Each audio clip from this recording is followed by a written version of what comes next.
Hi, I'm Doug. I'm a HVAC Installation Technician with Hoffmann Brothers. It's a great company to work for. We have so many great people here.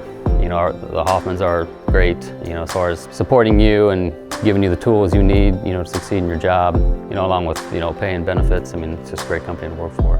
Out of high school, I went to college and got a business degree and realized that wasn't what I was geared for. You know, I always knew I was mechanically inclined. I just didn't really know how much.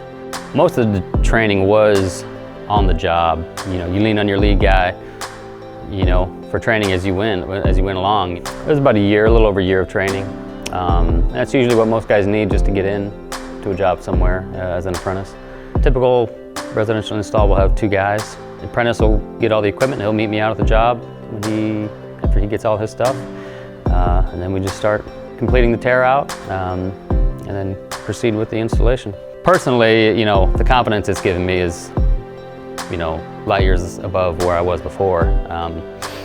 You know, just not being happy with my job and my pay, and you know, it brings you down a little bit. So having a great job that you love, has allowed me to, you know, expand my life tenfold from where I was.